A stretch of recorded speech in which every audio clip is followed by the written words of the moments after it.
శ్రీరెడ్డి కుటుంబంలో విషాదం. తీవ్ర దుఃఖంలో శ్రీరెడ్డి. సంచలన నటి శ్రీరెడ్డి కుటుంబంలో విషాదం చోటు చూసుకుంది. శ్రీరెడ్డి కుటుంబానికి దూరంగా ఉంటున్న విషయం స్వయంగా ఆమె వెల్లడించింది. ఆమెకు కుటుంబీకుల నుంచి ఎటువంటి సంబంధాలు లేవని పలు ఇంటర్వ్యూలో వెల్లడించింది. ఆమె ఇండస్ట్రీకి అడుగుపెట్టినప్పటి నుండి తన ఫ్యామిలీ తనని దూరం పెట్టారు. వారి నుండి ఆమెకు ఎలాంటి సపోర్ట్ లేదని ఆమె చాలాసార్లు చెప్పింది. అయితే కుటుంబం అంతా దూరంగా ఉంచిన ఆమె అమ్మమ్మ మాత్రం తనకి మద్దతుగా ఉండేదట. కాగా ఆమెను అందరూ దూరం పెట్టినా దగ్గరికి తీసుకున్న అమ్మమ్మ మృతి చెందడంతో శ్రీరెడ్డి తీవ్ర దుఃఖానికి లోనైంది.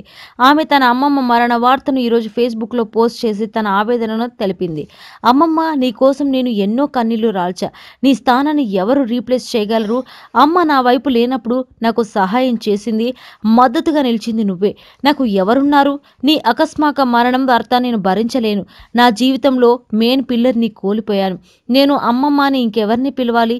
ప్రేమగా బంగారు గాజులు చేయించమని అడిగావు నన్ను. అవి కానుకగా ఇవ్వాలని, సంక్రాంతికి నిన్ను కలవాలని అనుకున్నాను. ఈరోజు నన్ను నేనే కోల్పోయానంటూ శ్రీరెడ్డి ఆవేదనతో పోస్ట్ పెట్టింది.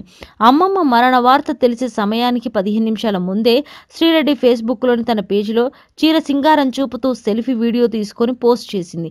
అయితే అమ్మమ్మ మరణ వార్త వినడంతో ఆమె చెల్లించిపోయింది. వెంటనే తన వాల్ మీద పోస్ట్ చేసిన చీర కట్టులో డాన్స్ చేసిన వీడియోను శ్రీరెడ్డి తొలగించింది.